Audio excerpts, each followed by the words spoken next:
जंबा मुख्यालय के आसपास सीवरेज पाइप की लीकेज ने स्थानीय निवासियों के जीवन को कठिन बना दिया है।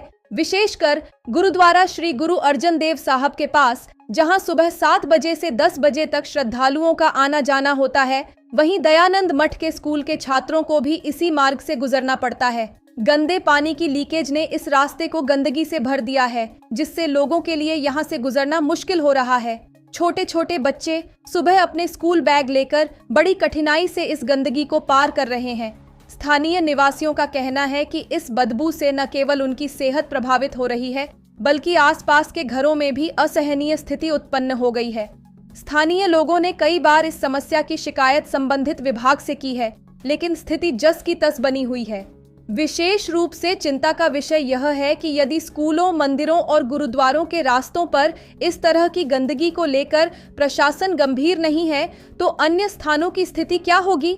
छात्रों ने अपनी परेशानियों को साझा करते हुए बताया कि गुरुद्वारा और स्कूल के रास्ते के बीच सीवरेज पाइप से लीक हो रहा गंदा पानी सड़क पर बहे जा रहा है। उनके अनुसार बदबू के कारण उनकी तबीयत खराब हो जाती है और सड़क पर गंदगी के कारण उनके कपड़े भी खराब हो जाते हैं। उन्होंने प्रशासन से अपील की है कि जल्द से जल्द इस समस्या का समाधान किया जाए, ताकि किसी को और कोई परेशानी न हो। ये समस्या 3-4 सालों से है, पूरे मोहल्ले वाले तंग आ चुके हैं। इस तरफ हमारा गुरुद्वारा साहिब है और इस तरफ दयानंद मठ है, जिसके काफ़ी ज़्यादा बच्चे जो है यहीं से क्रॉस होके जाते हैं। तो आप खुद देख लें कि कैसे क्रॉस होंगे वो बच्चे। अब 2 दिन पहले जब बारिश थी, तब तो यहाँ से क्रॉस होना सोच भी नहीं सकता कोई।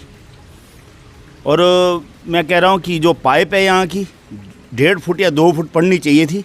आप हिसाब लगाओ कि पूरा मुगला, आदर्श नगर, ये जितना ऊपर मोहल्ला है, ऊपर लाकड़ी, जितना रास्ता यहाँ से आना था, वो पाइप जो है 8-9 इंच की पड़ी है कि 6 इंच की है, पता नहीं। तो ये इसको संभाल नहीं पाती और हर रोज़ यहाँ यही हाल होता है। मेरी सरकार से आयोजन की जो बिल्कुल 2 हाथ जोड़ के बेनती है कि इस और ध्यान दें। कूड़ा देखो जी, कितनी गंदगी है। लोग नहा धो के गुरुद्वारे मठ जाते हैं और कैसे जाएंगे आप बताइए। और ये जो पाइपें पड़ी हैं, ये जानी थी हाईवे से ऊपर के रास्ते से। पता नहीं क्या हुआ, क्या किया। ये तो सरकार को इसके ऊपर कार्रवाई करनी चाहिए कि कैसे हो रहा है, क्यों हुआ ऐसे। जो काम इनके ऊपर हाईवे के रास्ते से जाना था, यहाँ से कैसे हुआ, इसके ऊपर भी इनको सोचना चाहिए, इसके ऊपर कार्रवाई करनी चाहिए। ऐसा क्यों हुआ? निरंतर ऐसे ही हालत ख़राब है मेरी सरकार से। ये यहाँ की पाइप बंद नहीं है, ये जो पीछे से पाइपें आ रही, पूरी जो नीचे शमशान घाट है, वहाँ भी ये पानी जो है, ये गंदगी जो है वहाँ भी जाती है। समस्या ये है सर, हमने कोई एक बार नहीं, को 50 बार बोल दिया आईपीएस डिपार्टमेंट। पैसे बढ़ाने को हमारे महोदय साहब ने पैसे तो इतने बढ़ा दिए कि पूछो बात ही नहीं है। और ये पाइपें डाली है, हमारे घर के ऊपर 4-4 टैंक बनाए हुए हैं। तो इसलिए प्रशासन से अनुरोध है कि भाई ये ठीक करा ले, ये इसका कोई इलाज करा दे।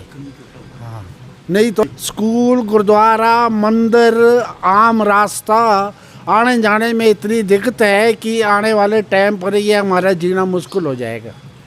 और सर, अब ये आईपीएस डिपार्टमेंट को 50 बार बोला, लेकिन आईपीएस डिपार्टमेंट इसके बारे में कोई जानकारी प्राप्त नहीं हुई।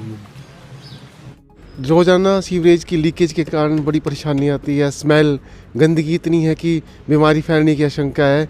और मैं यही नहीं, मेन रोड ये NH है, NH पठानकोट भरमौर है, इनकी मोहल्लों में भी जो गुरुद्वारों के नज़दीक या मंदिरों के नज़दीक या गलियों में भी सीवरेज काफ़ी ब्लॉकेज हो रही है और उसका गंदा पानी बाहर रिसाव कर रहा है।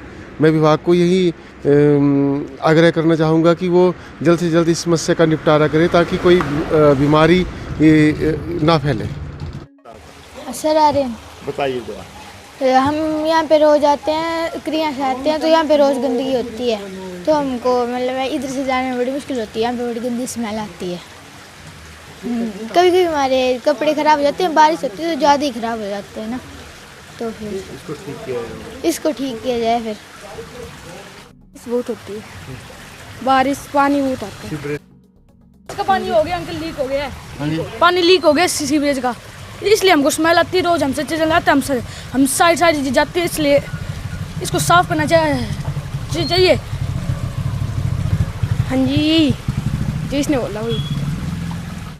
डलहौजी हलचल के लिए भूषण गुरुंग की रिपोर्ट।